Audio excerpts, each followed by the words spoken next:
This is the story of exactly what happened on the 7th time that I failed to finish the Otter African Trail Run. If the story is sounding kind of familiar to you, it's because I actually have quite a few other videos on my channel documenting all of my other failures on this particular I almost called it a fail run. It is, for me, it's a fail run. It's not a trail run, it's a fail run. The Otter African Fail Run. Oh gosh. Okay, well, welcome to Roughing It with Ruth, the channel where everything is a bit rough around the edges. So what actually happened?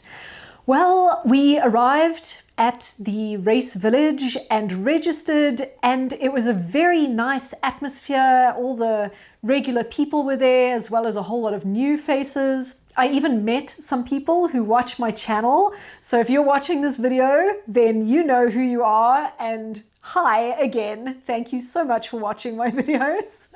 And then after I registered, I pretty much immediately went to go and run the prologue at about 10 a.m. because I didn't want to leave it until it got too hot.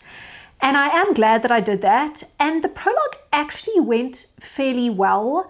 The prologue starts with a really, really massive uphill, and I did just walk that entire uphill because I didn't want to blow myself up for the race the next day. So I walked the whole uphill, but then I was able to run the downhill and the flat section right at the end. And I was pretty happy with how it went. I was feeling pretty good. Leading up to the Otter Trail race, I was having some significant issues with my Achilles tendon. And I had been seeing a sports doctor as well as a physiotherapist and doing a ton of rehabilitation exercises. And I was pretty sure that I had fixed it. But after I finished running the prologue, a little bit later that afternoon, the weather did take a bit of a turn for the worse and it started raining. So I already knew that the course the next day was going to be pretty wet. When we went to the compulsory race briefing that night, they did tell us that we would have to take level 2 compulsory kit with us, which means that the weather is not completely ideal. You do have to carry a few more items with you just in case you get into trouble out there. So that was a little bit of a bummer that obviously the bag was going to be heavier, but safety first. I completely agree with that. And then on race morning, I actually woke up feeling pretty good. And we got to the start, and I think that was probably the start of a couple of doubts creeping in for me because the weather was horrific. Ralph's given me his down jacket up until the last possible second because it's absolutely freezing. The wind is cold. The wind is cold. There's someone with a t-shirt. Good, well done.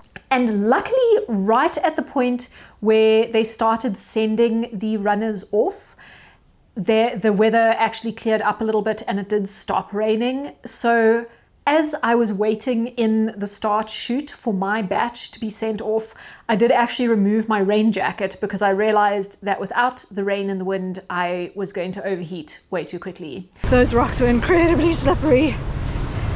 The mud is slippery as well. Everything's slippery.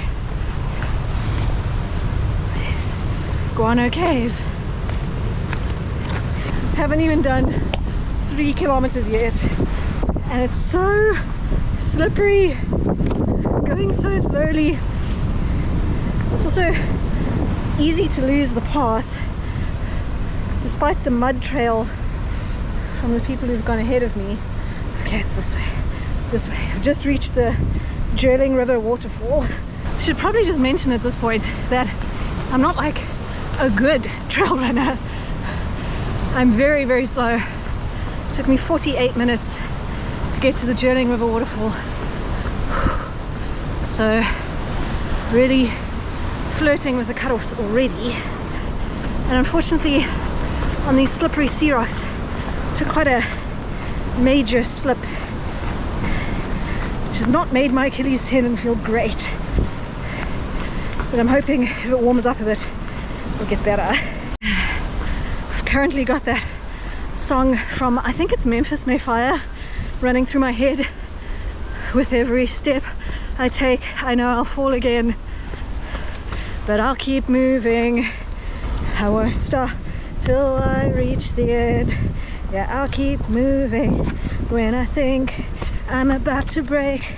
Can see my growth in pain. 618. Thank you. Welcome. Get some water at the top there and then all the way up. Thank you.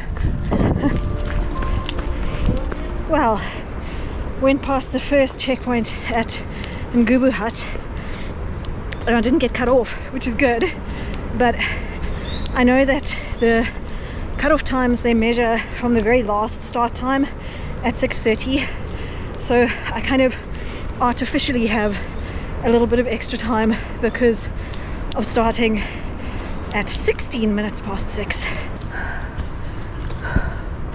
So steep, so many stairs.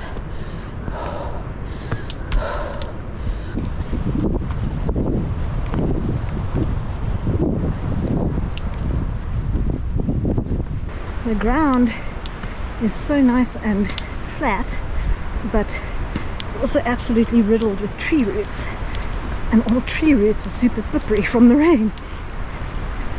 So I have to go fast and be careful at the same time. Look at that view. Oh my goodness. This certainly makes everything worth it. The sweeps haven't caught up with me. I think there are sweeps behind me somewhere. So maybe I just keep going. You can't hate any part of this race. Even if you're suffering or getting cut off, it's just too beautiful. Every last bit of pain is worth it.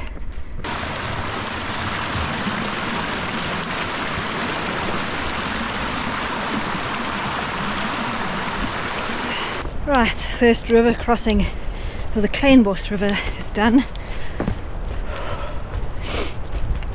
I remember this from when I hiked the Otter. This little sign, you go up this hill and that is the biggest climb on the entire Otter. So here's the big hill. And the sweeps. 2 people and the medics. And there's And the Sweeps. Yeah, maybe Two just people in can we take a number of Is that you're 618. pulling out? Yeah. 618. Our person, we are at EP now. We're going to come up and we're bringing out 618 with us as well. Unfortunately, I did not make it to the end. But if you would like to see quite a good video about the entire trail from a much faster runner than I am, then I will put a link to Pete Calitz. His video is actually really good. And if you would like to see the entire trail from his perspective, then please go and check out his video because I think it's a work of art. I think the biggest thing that I have realized about the Otter African Trail Run is it will feel like it is breaking you, but what it is actually doing is forging you into a whole new person. And I just have to keep stepping back into that crucible until I have been forged into a runner that is capable of finishing that trail again. And I believe that I can do it. If I just keep on trying, I believe that I can do it. So that's what I'm going to do. I'm not giving up. I'm going to go for it again in 2026. Thank you so much for watching this video. If you would like to see more content from me, then you can click on my channel name to see videos that I've made in the past, or you can subscribe to my channel to see videos that I'm going to make in the future.